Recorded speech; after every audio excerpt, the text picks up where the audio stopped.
우리는 지금에 있어서도 우리들 자신이 많은 경우에 우리는 한국인이라고 생각하지만 우리는 많은 경우에 아직도 일제시대 때 그 어느 흐름 속에 많이 젖어 있습니다. 일본이 만들어 놓은 것. 또는 경우에 따라서 우리가 역사 속에 어려운 속에 있을 때 거기에 짓눌려 있던 그런 것에 많이 우리는 젖어 있어요. 그래서 우리들 자신이 그 본 모습을 찾아나가는 과정이 상당히 어려운 일면이 있고, 또 그 다음에 우리 그 과거의 역사들을 너무 많이 잊어버렸기 때문에, 특히 우리의 영토로만 하더라도 드넓은 우리의 옛 영토는 다 잊어버리고, 그러고 나서는 압록강, 두만강 밑으로 우리는 밀려왔고, 거기에 있어서 또 그 고통을 겪고 그러다가 분단이 돼서 이 남쪽에 있다 보니까 우리는 너무 많은 것을 잊고 있고 또 생각을 전혀 못하고 있던 그런 흐름이 있었습니다. 그러다가 우리들 자신을 찾는 그런 흐름이 아까 80년 어느 때부터라고 했는데, 그러면서 여러 연구물이 나오기 시작을 하고 했는데, 근데 그것은 우리만이 아니라 동아시아의 다른 나라도 어느 그런 면들이 있었어요. 중국의 경우도 우리들 자신이 이렇다고 했지만 중국은 특히 과하다고 더했죠. 옛날에 요나라, 그 다음에 금나라, 그 다음에 원나라, 청나라 등 길게 따져보면 약 1000년 가까운 세월이었다고 봐야 되겠는데, 그동안을 북방 고구려 계열 민족이 와서 사실상 식민지 생활했고, 우리나라는 만 35년간인데 중국의 경우는 거의 1000년간이죠. 자기 자신이 없다 할 정도로. 그러다가 일제에 너무나나 대동아 전쟁 것에 의해서 일제 침략을 받고 이러던 흐름이 있던 중국에서 약 1980년경입니다. 80년경에 중국으로서는 상상도 못하던 것이 발견됐어요. 그게 어디냐면 요하 근처죠. 우리는 대표적인 거 하나만 여기서 생각을 해보시겠습니다. 세계 4대 문명의 발상지. 너무나 학교의 중학교 선생님, 고등학교 선생님, 지리 선생님, 특히 지리 시간에 열심히 가르쳐주고 이러니까는 다 알고 있어요. 나일강, 그 다음에 인도의 그 인다스강이라든가, 이라크의 메소포타미아강, 그 다음에 황하. 이 네 개를 얘기를 해놓고 나서는 세계 4대 문명의 발상지가 거기고, 그러면서 우리는 변방인 것 같이 이렇게 얘기를 하고 그러던 것이 우리나라 학교에서 대단히 열심히 가르쳐줬고, 그것이 젊은 선생님들한테는 대단한 유식함을 자랑하는 듯이 학기 초에 가장 정신이 말짱말짱할 때 3월달 그때 학생들 앉혀놓고 강의한 겁니다. 여러분들도 다들 알 거예요. 그런데 그것이 바로 뭐냐? 대동아 전쟁 무렵에 특히 일본이 자기네들이 만들어 놓은 일제 지식입니다. 일본제 지식이에요. 그래가지고서 그 지식을 갖다가 우리한테 퍼뜨리면서 뭐라고 그랬냐면, 멀리 저쪽에 섬나라 영국이 문명 발상지 인도를 식민지로 했듯이 이쪽에 있는 섬나라 일본이 황하의 그 문명 발상지 중국을 쳐들어간다. 이런 얘기를 했는데, 세계 4대 문명의 발상지라는 것은 기준도 없이 발상 대강에서 만들어. 그거는 현재에 와서는 사실상 인정을 할 수 없는 그런 짓이죠. 그런데 중국으로서는 상상도 못할 놀랄 것이 발견이 됐는데, 약 1980년경 요하 근처에서 황하가 약 3500년이라고 얘기한다면 거의 2배에 해당합니다. 그런 곳이 발견된 거예요. 그럴 뿐만 아니라 우리는 진짜 여기 보니까 이게 들어가면 여기에 옛날 오브레 있던 그림이 있는데, 용 같은 거 있죠. 용이 이제 중국의 상징같이 요즘 되어져 있고, 그런데 대표적으로 용 같은 겁니다. 중국에서 용을 자꾸 보다 보니까는 이게 어디에서 오리지널이 나왔느냐 하면 바로 고조선이 거기서 나옵니다. 가장 오래되게.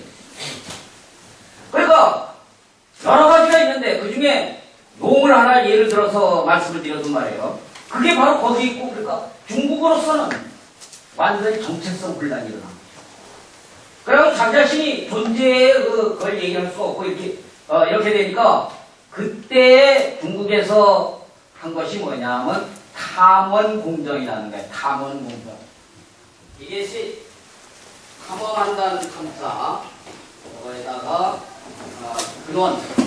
얘네들 뿌리를 갖다가, 중국의 뿌리를 찾아야 되겠다 해서, 탐원공정을 시작했는데, 탐원공정 속에 들어있는 게 동북공정이에요.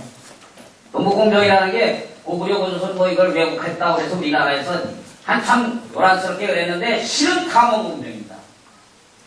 그 안에 하부적인 것에 동북공정, 저 위그 티베트 쪽에 서북공정이라든가 뭐 서남공정 이런 것들이 있는데, 그러니까 중국으로서는 그 열등의식이라든가 이게 충격 뭐 이거 등등 이래가지고서는 도저히 있을 수 없는 그게 발견이 돼가지고서, 그래서 곳곳을 찾아봐도 아무래도 또 그거 이상 나오진 않으니까, 그 다음에 탐험공정이라는 게 뭐냐, 그게 저희 거라고 믿기 시작합니다.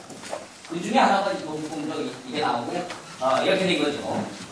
그런데 중국으로서는 이제 그런 걸 하던 것이 그랬지만, 우리나라 나름대로의 내부적인 역량이, 사실상 따져본다면 우리는 중국보다 역사적으로 본다면 시간적으로는 더블 아닙니까? 그 정도의 긴 적을 가지고 다양한 찬란한 문화를 가지고 있던 나라지만, 하다 보니까 우리가 많은 흐름 속에서 위축이 돼 있고 그런 면도 있었지만은, 다시 그것을 찾으려는 노력들이 나타나기 시작한 거죠. 그 노력들이 나타나기 시작을 하면서 가장 많이 나타난 것이 뭐냐면, 우리가 일본한테 당했을 때 독립운동 하던 과정에서, 그런 과정에서 이제 많이 그런 것들이 나오기 시작하고, 그래서 우리 여기에 다물평생교육원에서도 중심적으로 내세우는 독립운동 단체에 있어서 그 신흥무관학교, 올해 100주년, 창립 100주년이 됐다고 해서 기념행사도 나름대로 꽤 하고 이러는데, 사실 그 신흥무관학교 그것을 하면서 독립운동가들이 다양한 연구를 합니다. 다양한 연구를 하는데, 우리가 사실 놀랐던 건데, 당시의 독립운동가들의 기록들을 보면은 말이에요, 너무나 공부 많이 한 사람들이에요.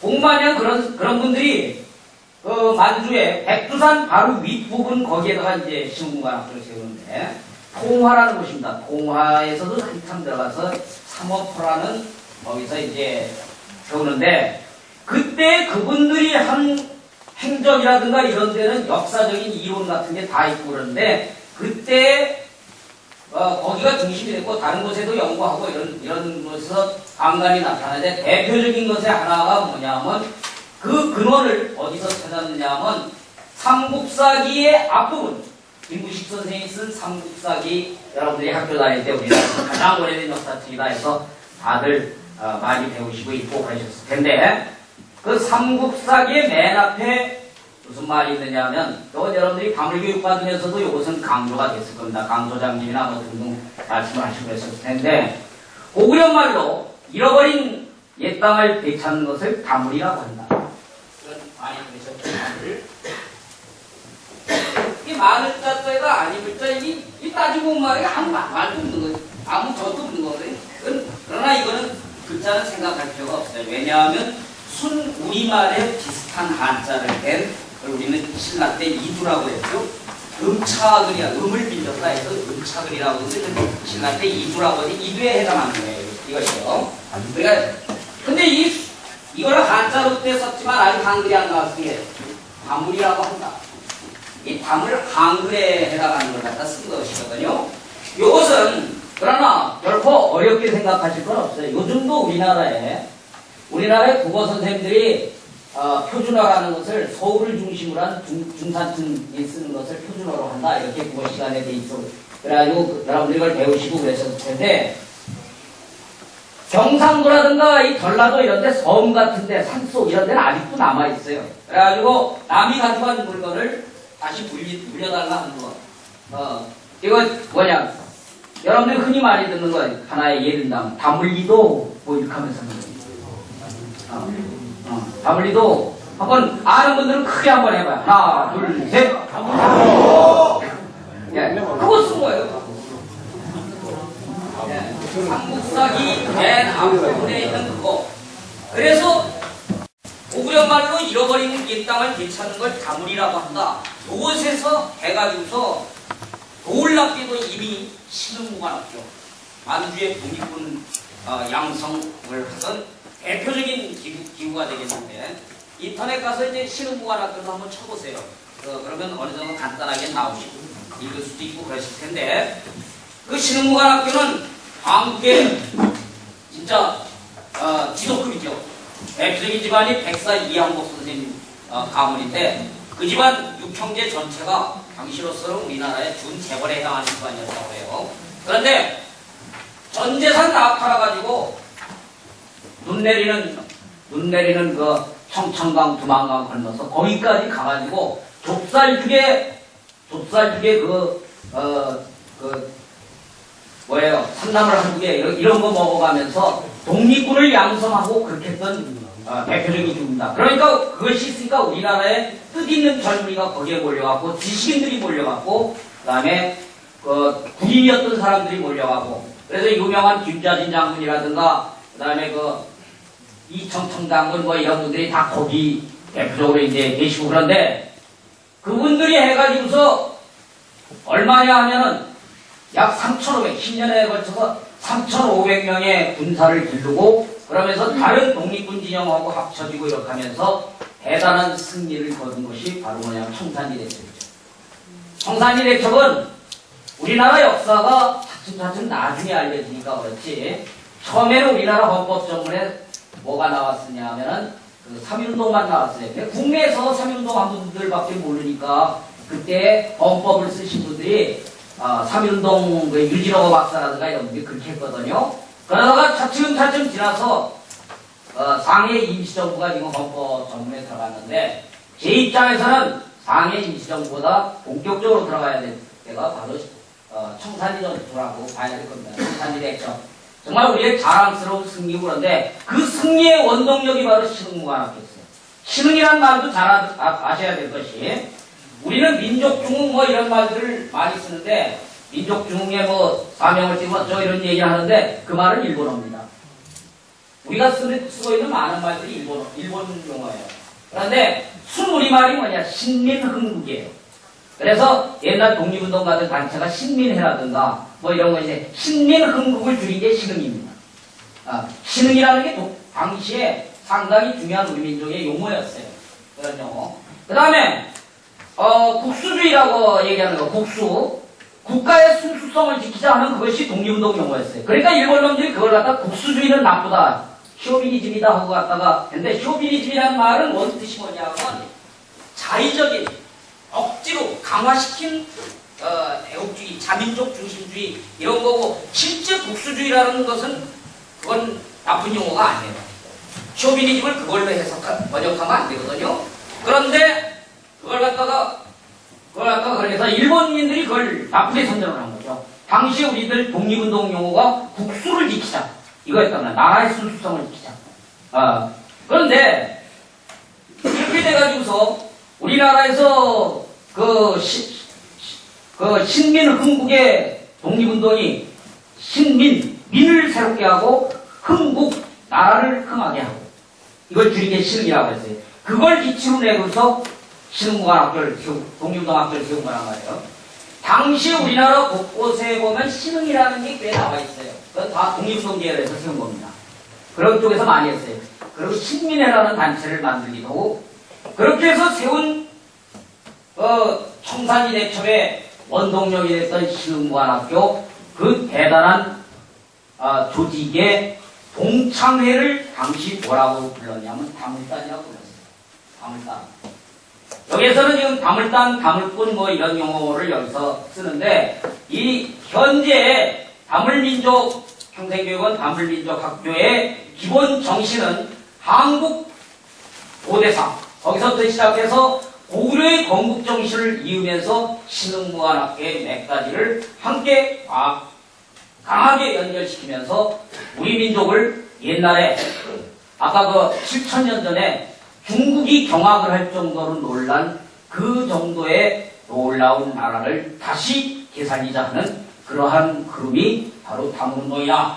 뭐 이런 정도로 여러분들이 생각을 하시면 되겠습니다. 그런데 오늘 여기 지금 아까 188페이지죠? 시인가? 오키나와 요구왕국 거기를 보시라고 했는데 오늘은 여러분들한테 완전히 새로운 개념의 신패러다임이라고 말씀드릴 수 있겠는데 그것을 하나 말씀드리겠는데 우리는 통상 지금까지 다문운동, 다물리다, 다물리도 한다면 그것은 뭐였느냐?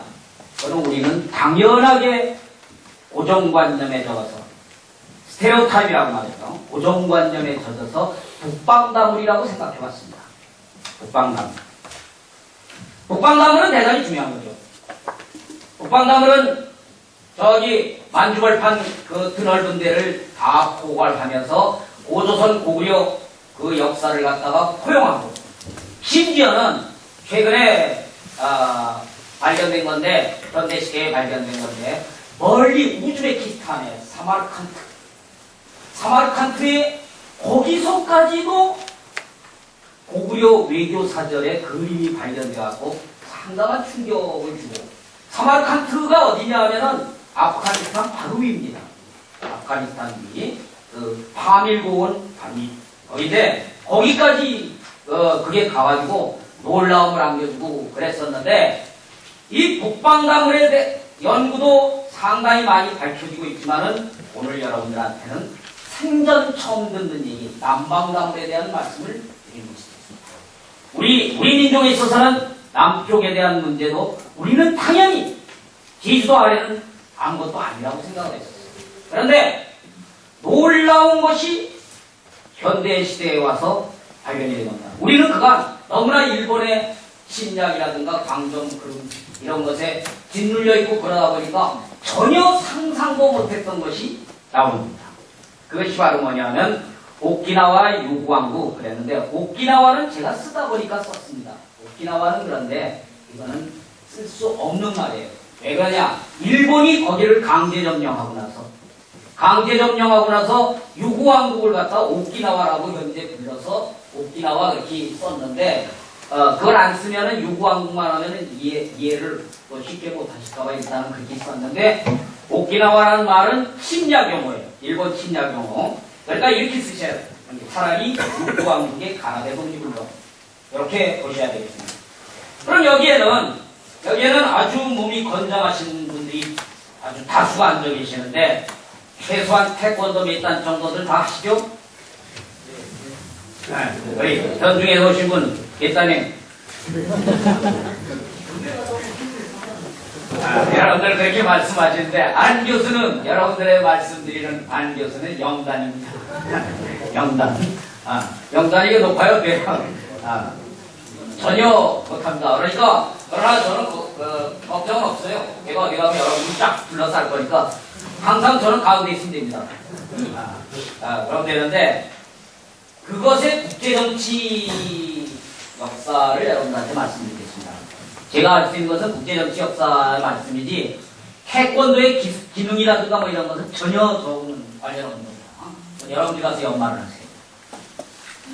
그런데 여기에 지금 연세 드신 분들이 어느 정도 계세요? 저도 마찬가지예요. 저도 마찬가지인데 우리가 연세 든 분들이 어렸을 때는 태권도란 말이 처음 생겨서 생소했습니다.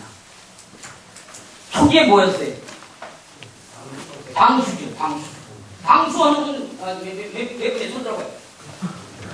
노년층이라는 걸 뜻합니다. 다시 말하면 원로, 내일이 노인의 날이에요. 보니까, 달력을 보니까. 그분들 축하회를 해도 있어요. 내일 댁에 가실 때. 옛날에 당수였어요. 우리나라에. 야, 쟤 당수 잘해. 야, 걔한테 안 물어주면 쟤 당수가 몇 단이야. 뭐 이렇게 하면서 우리나라에 그랬단 말이에요. 당수란 소리를 여러분들이 듣고 그러면 또 하나가 뭐냐 하면은 일본에서는 뭐냐? 일본에서는 가라데라고 해요. 가라데. 그래가지고 일본 가라데는 상당히 우리들한테 거부감을 주고 이렇게 하면서 그런 흐름이 있었어요. 그런 흐름이 있고 그래가지고 우리나라에 제가 그래가지고 이제 한국 태권도 학회 이런 데도 좀 자료를 뒤져봤거든요. 뒤져봤더니 이거 가지고 태권도계에서 그 뿌리 논쟁이 심해요. 심해가지고 저 요새 그 대머리 해가지고서 그 나와가지고 막 저거 해가지고 학자들 사이에 말이 많은 사람, 그 김용옥 있죠, 그 사람도 떴더라고요. 태권도 하고 말이에요. 태권도 자기가 한두 달 했나 보죠. 그래가지고 이제 쓰기도 하고 그랬는데, 근데 그 자료들을 봤을 때 다들 구름 속을 헤매는 한 부분이 있어요. 서로 논쟁을 하면서 싸우는데 그 논쟁에 어디 가서는 결정적인 벽에가 딱 붙입니다. 그 벽이 뭐냐? 이 가라데라는 것은 일본어가 아니에요. 먼저 말씀드리거든요. 나중에 이 논문을 다 나눠드렸으니까 여러분들이 댁에 가셔서 한번 다시 읽어보시고 그러겠지만서도 이 논문이 공식적으로 공개되는 건 최초에 공개되는 겁니다. 이게 여러분들한테. 이 논문집 나온 게가 엊그제 나와가지고 처음 여러분들한테 나눠드린 거니까 최초로 지금 여러분들이 보시는 건데, 그것이. 나중에 가서 꼭 정독을 해서 읽어보세요. 그런데 가라데가 일본에서도 뭐냐? 일본에서도 저건 오키나와 거다 하는 거 다 알고 있어요. 유구하고 거다. 그러니까 일본으로서는 아주 내면적으로 곤혹스러운 게 있어요. 곤혹스러운 게 뭐냐 하면은 자기네 거라고 해야지 이거를 갖다가 자기네 거면은 온 세계다 이렇게 선전했습니다. 선전했을 건데 이게 오키나와 거란 말이에요. 그런데 우리는 오키나와를 갖다가 많은 경우 지금 세월이 지났으니까 잊어버리고 있는데 오키나와는 결코 우리가 잊을 수 없는 나라입니다. 오키나와는 우리나라의 역사와 똑같은 흐름을 거의 같이 갖고 이어진 나라예요. 근데 오키나와가 어떻게 됐느냐 하면 임진왜란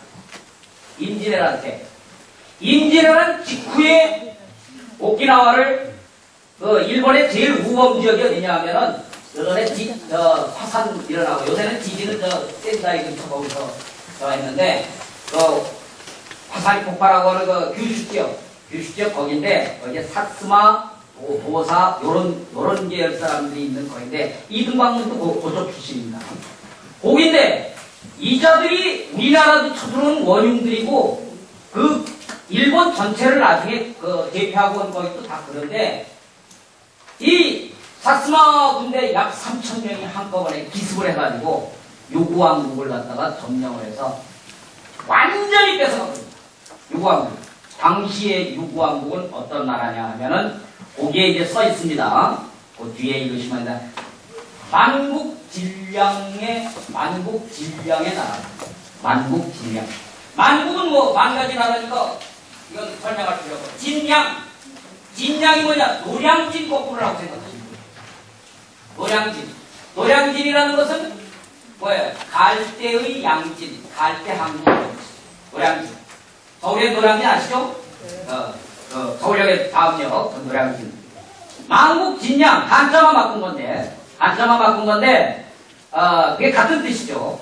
만국의 항구의 섬. 그 뜻이죠. 만국진량도. 그건 뭘 말하느냐 하면은 일본에서 그게 휩쓸어갖고 갔는데 그때 거길 가보니까 왕실에 왕궁에 달려있는 종에 뭐냐면 우리나라는 뭐라고 되어 있느냐 하면 사만이라는 게 마한지나 변한 한국을 말하는 거예요. 사만의 맥을 입고 명나라를 뭐라고 하냐? 보차라고 했어요. 그러니까 보차라는 것은 자기네 어떤 도움을 주는 자동차 그런 정도로 보고 일본 지역, 일본을 나라라고 쓰지도 않았어요. 일본 지역을 가까이 한 숨치 이틀 정도로 가까이 하고 있다.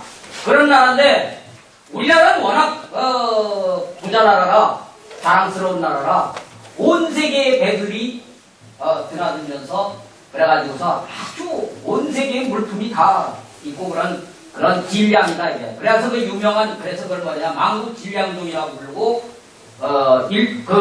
유구왕국을 그런 식으로 얘기도 하고 그랬는데 그런 나라를 한꺼번에 와가지고 3,000명이 와서 완전히 모든 걸 휩쓸어가요. 그러고 나서는 뭐를 했느냐 하면은 거기에 지도층에 있는 사람 왕부터 시작해갖고 싹 잡아갖고 거기 가가지고 집중적으로 그냥 공포 분위기 만들고 뭐 그렇게 해가지고 할 거 다 한 뒤에 마지막에 가서 너희 끝까지 여기에서 우리를 따르고 항복하겠느냐 이렇게 해서 항복 서약 바꾸서 귀국시켰는데 딱 한 명 정영이라는 사람 하나가 끝까지 반대해서 소태다 끓는 물에다 넣어가지고 그냥 삶아주고 끝났어요. 그게 유구왕국의 역사인데, 자 그렇게 놓고 유구왕국에 대해서는 단 한 개의 무기도 가질 수 없다 이렇게 봅니다. 단 한 개의 무기도 가질 수 없다.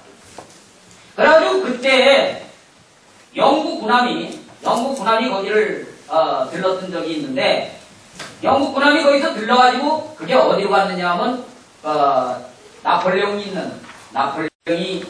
잡혀있는 곳을 들러서 자기네 나라 런던으로 가는 코스를 잡아요. 그런데 나폴레옹한테 가서 그 말을 했던 모양이죠.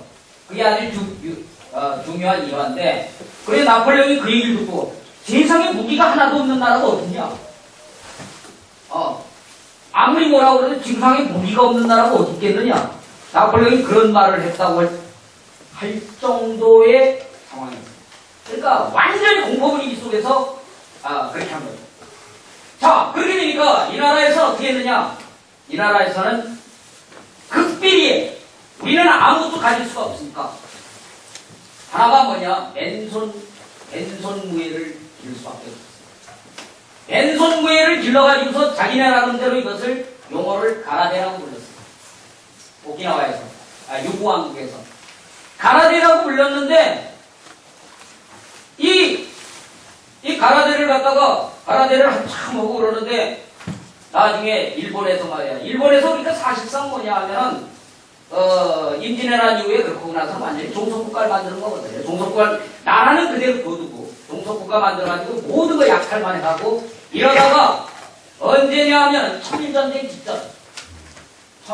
직전에 급속합거든요. 그러니까 우리나라하고 거의 역사가 비슷한 때 그렇게 되는 거예요. 당시 그런데 우리나라 옛날에 조선시대에 우리나라에서 외교관 시험을 보는 나라가 몇 개냐 하면은 6개국어예요. 6개국어. 요즘에 영어 다 있던데 영어는 비슷해. 그런 코쟁이들이 요즘 못했어요.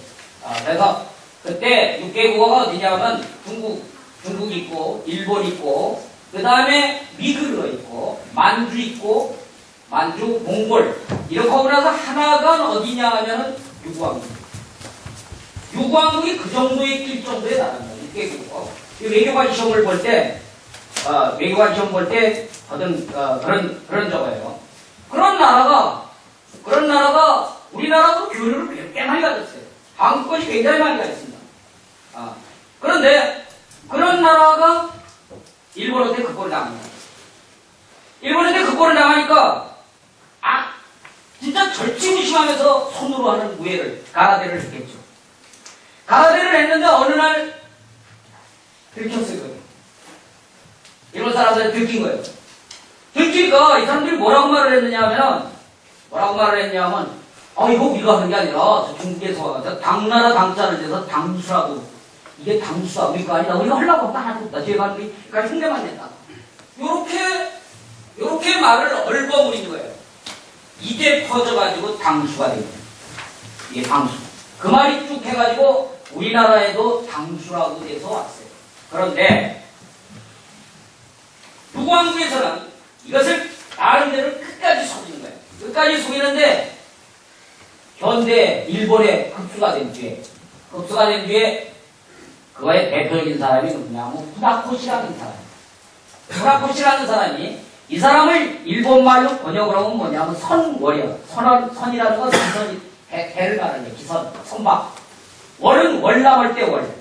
배 타고 걷는 사람. 아주 중요한 말입니다. 배 타고 걷는 사람. 그 사람 성이 그거예요. 후나코시라는 사람이.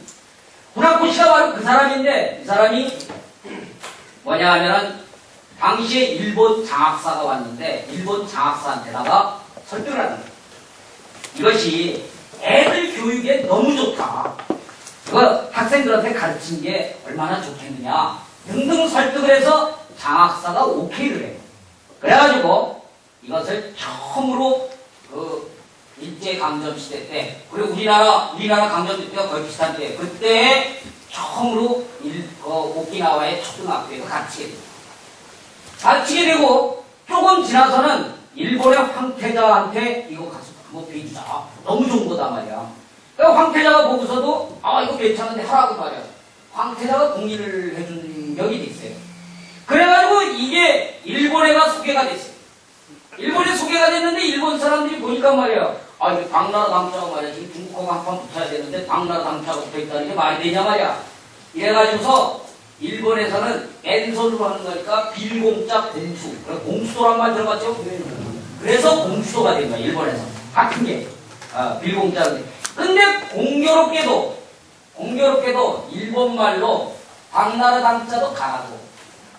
빌공짜 공도 갈아요. 가라, 가짜, 일본어 가라, 하잖아요. 가라로 있다, 뭐 그런 말이, 바로 그거예요. 가라. 그런데, 이 말의 가장 큰 어원은 바로 뭐냐 하면은, 바로 그거예요. 먼 옛날부터 우리나라를, 유구왕에서 가라데라고 했단 말이에요. 가라데. 이 가라데라는 것이, 유구왕국에서, 옛날부터 해오던 건데, 특히 그때, 임진왜란 직후에 몽땅 다 뺏겼을 때, 그때 이후에 집중적으로 훈련을 하는 거죠. 거국적 훈련을 하는 거예요.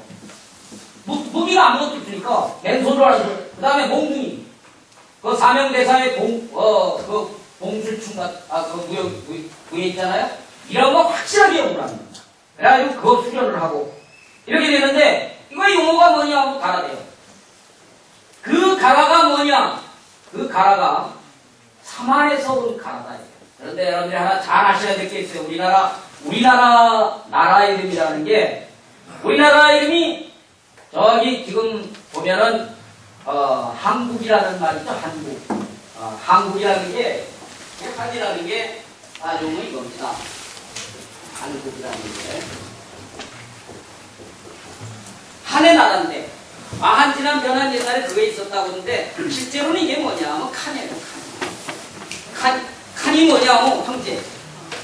신라의 왕을 갖다가 자비마리간, 물지마리간, 지즈마리간, 여러분들이 들어보신 적 있을 거예요, 독사 시간에. 마리간 뭐냐, 거리에 있는 칸. 최고 가는 칸이가 이거예요. 영계소문의 벼슬 이름이 망미지죠, 망미지. 들어보신 것 같죠? 망미지. 이게 바로 뭐냐? 저 치 말이야. 머리치야. 머리에 있는 치야.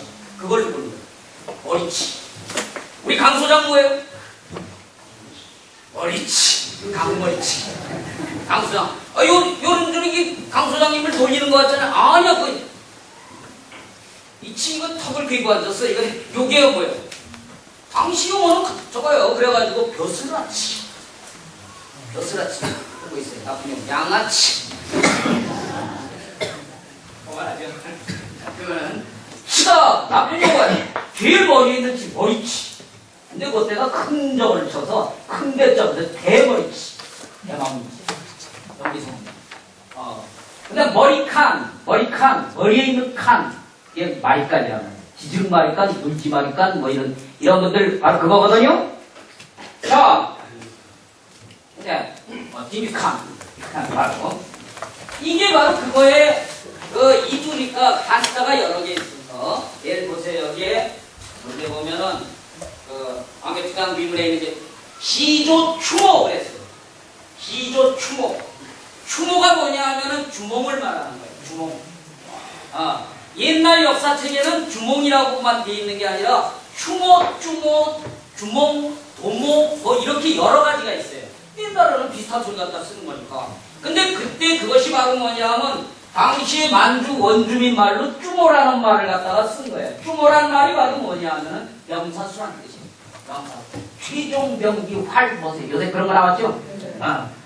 아무튼 그 활, 우리 민족은 활과 부서 승부를 나내는 그런 민족인데, 그걸 확실히 한 사람은 뭐라고? 추모예요. 추모에 비슷한 한자를 쓴 건데, 광개토대왕비에도 뭐라고 나오면 추모라고 나왔어요. 추모. 주몽이 아니에요.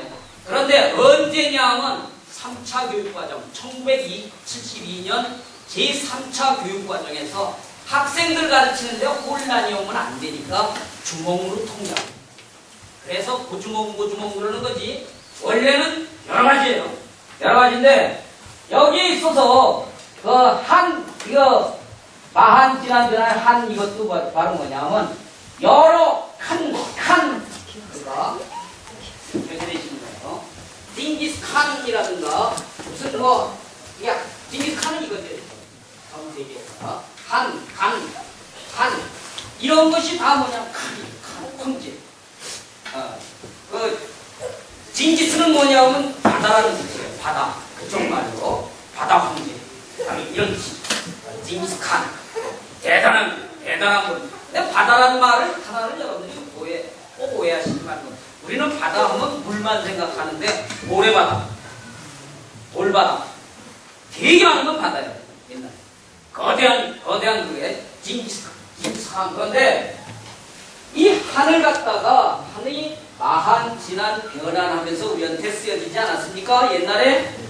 그런데 이 말의 일본어가 뭐냐면 가라예요. 한 이것이. 마한, 진한, 변한하는 게 일본어로 그때 알려지면서 바로 뭐냐면 육가야 시대에 그렇게 하면서 가라가 알려진 거예요. 그래서 우리는 대가야, 성상가야, 아라가야 이런 얘기를 다 하죠. 그런데 여러분들이 하나 아실 건 뭐냐 하면 이것도 1972년에 제3차 교육과정을 짜면서 통일을 시킨 거예요. 옛날에는 뭐라고 하냐면 가락동문수한 시장 거 알죠? 아까 여기 오다 보니까는 가락국의 임금님 제향을 모신다고 크랙하는 거 붙여있어요. 그건 가락국이라고 붙여있어요. 가락, 가야, 부야, 부사 이런 여러 가지들이 있거든요. 그 중에 가라도 있고 그 중에 대표적인 것으로 뭐냐면 가야라고 통일을 시킵니다. 1972년에 제3차 교육과정 때. 그래서 요즘에 우리는 뭐냐면 가야시대고 다 얘기하지만 옛날 문헌에 가야라고만 나와 있는 게 아니에요. 그 중에 제일 대표적으로 더 알려진 게 바로 가라예요. 그래서 유구왕국에 알려진 게 가라예요. 그러면 가라라는 말이 뭐냐 하면은 가라라는 말이 당수, 동수하고 달라서 바로 뭐냐 하면 한수란 뜻이에요. 한자는 다른데 발음은 정확하게 다 가라예요. 일본어가. 그래서 가라데 하는 게 그렇게도 일본어에 속아 넘어간 거야, 일본 사람이. 속아 넘어가지고 그대로 이제 됐는데 그런데 너무도 놀라운 것이 발견이 됐어요. 너무도 놀라운 것이 서예 몇 페이지가 있나 봅시다. 이거 죄송합니다. 제가 저도 여기 다물역에 창립적이거든요. 여기 그 옛날 고참들은 다 알아요, 저를. 여기 신참들은 안 교수가 새로 와가지고 뭘 왜 저렇게 말이 많을까 이럴 수가 있겠는데 옛날 여기 초창기 다 하고 아까 그 동부제강 뭐야 근데 백두산 가는 거 제1진 그 인솔하고 간 게 접니다. 동부제강 당시에. 그 사진들도 지금 있다고 나오고 그런데 그 사이에 제가 돋보기 쓰는 얼굴이 되어버렸어요. 190? 강 소장님이 다 탐독하셨습니다. 196페이지 보세요. 너무나 놀라운 것이 유구왕국에서 발생합니다. 자, 세상에 이런 나쁜 놈들이 있나, 일본 놈들이. 그 당시에 그 잘 사는 나라 그 많은 것을 모두 다 싹 뺏어가고 무기는 하나도 만들면 안 된다. 그런 정도로 싹 뺏어가고 우리나라도 마찬가지예요. 우리나라도 임진왜란 때 이렇게 해가지고 임진왜란 때 훔쳐간 것이 한두 가지입니까? 그런데 도자기공 몇 명만 잡아갔다 이렇게. 예를 들면 규슈 같은데 다른 데에 없는 까치가 일본의 규슈에만 있어요. 그게 바로 뭐냐면 고리치가 잡아먹는 거예요. 까치를 잡아서 고기만 맞아가지고 일본의 고기에만 있어요. 그런데 다양한 게 우리나라 거 안 가져간 게 없어요. 안 가져간 게 없는데 하나만 일화를 말씀드리면 육당 최남선 선생이 일본에 유학을 갔어요. 유학을 갔는데 우리나라 빠구다공원 탁월공원 앞에서 하듯이 노인들이 앉아서 어느 사람이 뭘 읽어주고 몇 명이 앉아서 길실대고 웃고 이러는 장면이 있단 말이에요.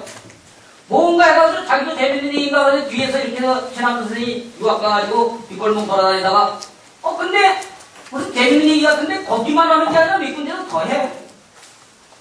이게 유명한 육당이 발견하는 김시습의 금오신화를 발견하는 유명한 장면이에요. 김시습의 금오신화가 그렇게 해서 발견돼요. 우리나라 최초의 한글 소설은 뭐죠? 아니, 홍길동. 한글. 한문이 금오신화. 한문이. 김시습 선생이 그것이 우리나라에 그 책이 있는 줄 몰랐어요. 우리나라 사람. 그 당시까지. 싹 긁어가는 겁니다, 이거. 그거면 도처에 그런 것들이 널려있는 거예요. 요즘에 말이에요.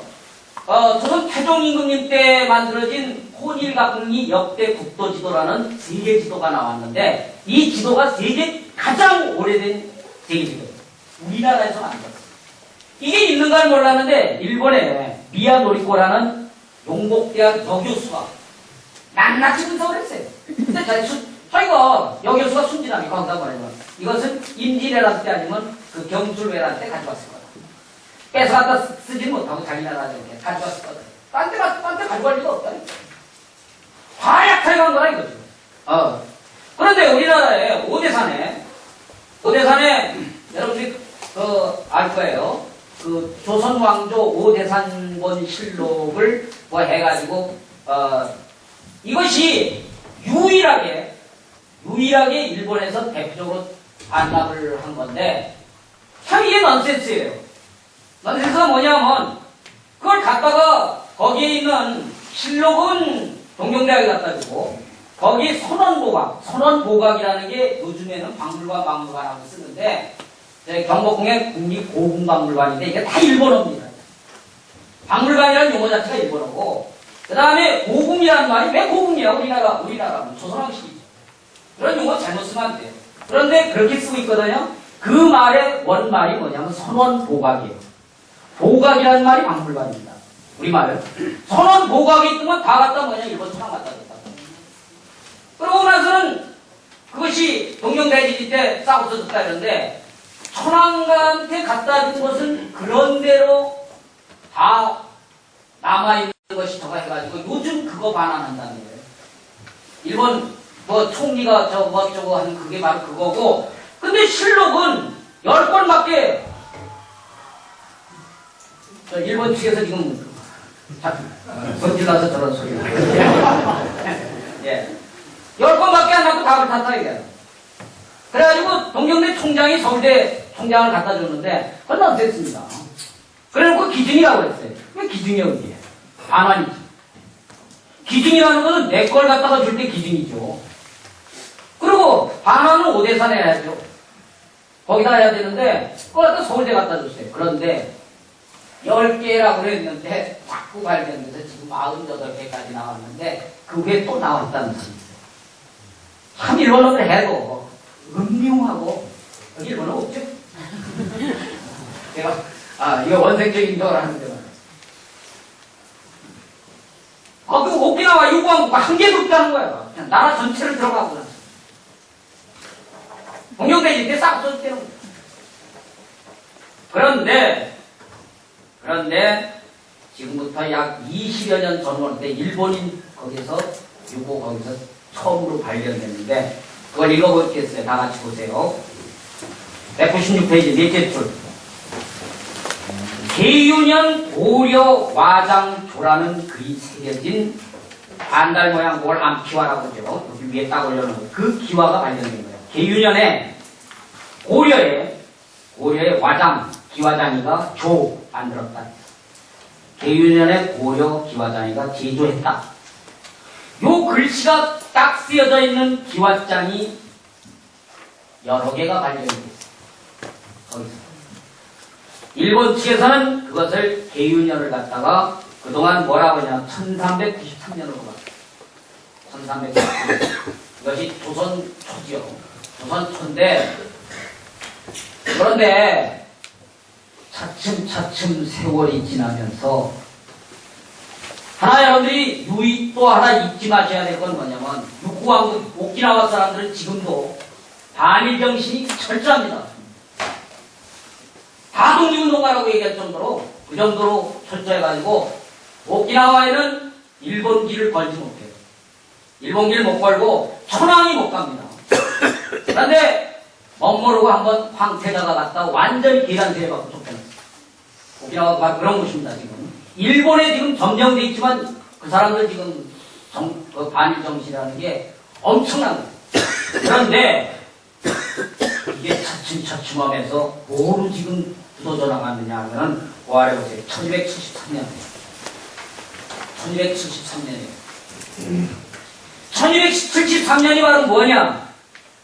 아까 여기 앞에서 말씀할 때 금나라 얘기 말씀하셨잖아요. 나오셔가지고 축사하시면서 금나라가 저기 뭐예요? 신라의 왕자들이 가서 세운 나라고 뭐 이런 얘기 같은 거 그것이 요즘 차츰차츰 발견되거든요. 하얼빈 안에 아섬이라는 곳 거길 가서 그걸 하고 그런 것이 그러니까 경순왕의 왕자들 마이태자가 금강산 가서 고사리 따먹고 못다 하는 것이 지금 그게 아니라 그 당시 군대에다 보고를 하려니까는 그냥 없어졌다고 하는 거예요. 고사리 따먹다 죽었다고 없어졌다고 그거 끝난 건데 만주에 가서 나라를 세웠다는 게 요즘 드러나고 있거든요. 그런데 요새 드러나는 게 무슨 뭐냐면 1273년이 바로 뭐냐? 고려의 막강한 군사들, 군인들, 이 군인들이 몽골이 침략했을 때 강화도에 가서 강화도를 강화에 있는 수도라고 해서 강도라고 불렀어요. 강도를 중심으로 해가지고 처절한 독립운동을 했는데 그러니까 항몽전쟁이죠. 항몽전쟁을 했는데 이들이 나라가 몽골한테 타협을 하니까 쫙 밀려내려간 게 진도로 갔죠. 진도로 가서 항몽전쟁을 하다가 이 사람들이 밀려서 어디로 갔냐? 제주도로 갔죠. 여기까지 다 아시는 거예요, 여러분들이. 제주도에 갔는데 제주도에 가서 맨 마지막에 김풍정, 대당 김풍정은 자결을 하고 목매달아 주고 나머지 그 간본을 좀 몇 명 정하고 나선 나머지 1200명이 잡혔다. 이것이 마지막 기록이죠. 그게 아니라 절대 세력이 떠났다는 것을 밝혀준 거예요. 뭐냐 하면은 이 계윤형 고려 와장조 기와장이 발견된 여기에 있는 여러 이렇게 그걸 뭐라 하냐 수막새라고 말하죠. 그 기와 여기 옆에 동그랗게 그 연골근이 이게 진도에 것하고 일치가 됩니다. 여러 가지. 그래서 학계에서는 일단 이것은 1273년이 근데 정확하게 바로 뭐냐? 삼별초 떠나네. 삼별초 망하네. 삼별초가 없어지네. 그러니까 이 사람들이 쫙 내려가지고 그래 갔는데 이때 나라를 세운 사람이 이름이 뭐냐면 김환이에요. 김환이라는 사람이 나라를 세웠는데 거길 가니까 아직 엉성한 수준의 아직 부족국가 비슷한 그런 형태의 그냥 엉성한 수준의 상시 왕조가 있었어요. 그거 완전 점령하고 나서 김씨가 상시로 해가지고 상시로 해서 상시 왕조가 해가지고 나라를 이끌어갔는데 그리하여 상시들이 상시 왕조에서 부예를 훈련하고 그 다음에 이렇게 하는 그것을 갖다가 뭐냐 하면은 상무당이라고 부릅니다. 상무당. 지금도 오키나와에는 우에연 그 태권도장, 우리로 말하면 태권도장이 다 상무당인데 그것이 일본군한테 오고 우리나라 국군한테 와가지고 상무대리, 상무정신이, 상무태권도장이니 이런 걸로 우리나라에 지금 다 퍼져가지고 그리고 상무정신이라든가 이런 용어 같은 것이 그렇게 나오고 그랬고 그 다음에 왕실학을 갖다가 뭐냐면 우리로 말하면 황실학이라든가 이런 게 우리나라 용어는 뭐냐면 폐계의 성악지도라든가 그 다음에 성악식도라든가 율곡에 이러한 것들이 우리는 성학이라고 여기 나오죠. 성왕, 추모성왕 성이라는 건 아무데나 와서 붙이는 거 아닙니다. 임금님 아니면 못 붙여요. 옛날에 우리 용어가 바로 그겁니다. 성왕 이건데 거기서는 뭐냐면 상이라는 말 있죠 이거? 상시 바꾼 거예요. 김씨인데.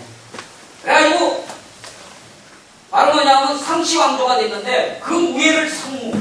그래서 우리나라에 문자 들어갔는데 좋은 존말 들어가는 것도 하고 뭐 충분히 온갖 숫자가 존말 다 붙인 건 아닌데 우리나라의 상무라는 말이 쫙 퍼지게 된 것이 그 흐름 속에서 후나푸시에서부터 시작해갖고 일본 황태자 뭐 이렇게 해서 상무 그 길로 그러니까 일본에서는 뭔지도 모르고 상무가 존말 해가지고 우리나라 국군합체로 이어지고 그래서 상무 그러니까 우리나라의 상무 이것이 많이 상무 정신이고 이런 용어가 저런데 그때 것이 공부라고 해야 돼. 그런데 일본에서는 그걸 오키나와에서는 지금 그걸 뭐냐 상학이라고 그걸 성학 내지 황실학 그것이 광실학 그러니까 일본의 그 오키나와의 제일 가는 고등학교가 바로 뭐냐면 상학고등학교 상학고등학교인데 일본 사람으로서는 어쩔 수 없는 완전한 옛날의 오리지널 사상 제도 것이 중국왕국의 하나가 있는 그러니까 이 가라데의 뿌리 같은 거 이런 것을 하고 들어가고 이렇게 하면서 요즘 들어서 이것이 충격적으로 자꾸 이렇게 발견되어 나오는데 오키나와는 제가 가라데 하나만 여러분들한테 말씀드렸는데 많은 것이 다 뭐냐면 우리나라 거기가 거의 다 일치돼요. 생활문화도 거의. 그 왕궁의 궁궐도 뭐냐면 우리 경복궁 뭐냐면 경복궁에 딱 들어가는 게 흑예문이거든요. 그리고 이번에 불판 것이 숭예문이잖아요. 걔네들 왕궁의 그게 수례문이에요. 수례문. 지킨다는 예를 지킨다 해가지고 수례문. 다 비슷비슷하게 그 여러 가지가 그런 식으로 되어져 있는데 여러분들 앞으로 여러분들은 경직된 그런 생각을 해서 우리 민족의 다물은 북방다물만 있다고 생각하지 말고 거대한 그걸 가지고서 남방다물에 대한 그것도 가지고 또 그 다음에 큰일 날 때는 요즘에 그 우리 프로야구 선수들 많이 가요 겨울에 요새는 나가는데 태풍 보니까 괜히 태풍에 나가갈 필요는 없으니까 요새는 여기 앉아서 강의 들으시고 네. 그리고 겨울에 너무나 날씨가 좋고 그래가지고 그래서 거기를 뭐라 하냐 봉내섬이라고 그래. 봉내라는 건 도교 사상으로 말하자면 유토피아 샹그릴라를 말하는 거거든요. 거기가 여러분들이 거기를 나중에 겨울이 되면 겨울이 돼가지고 한번 기회가 있다면 돈도 별로 많이 안 들어요. 별로 많이 안 들고 그런데 거기는 나중에 한번 꼭 가보시길 바랍니다.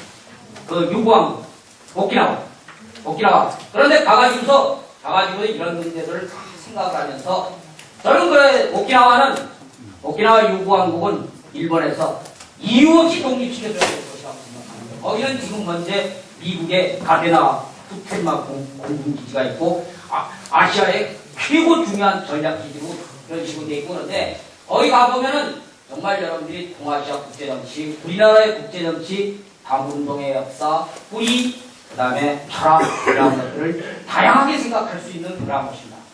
한국 다문운동의 전진은 맨 앞에 서 있는 여러분 핵심 여러분들이 다 같이 남방다물의 기치를 들고서 또 한 번 새로운 길을 걷는 것도 확실하게 필요하다고 생각합니다. 여러분 제17대 임해서 말씀드린 것을 잘 유의하시면서 우리 다문운동이 북방 남방에서 세계 다물로 퍼져나갈 수 있는 ABT를 기원합니다. 감사합니다.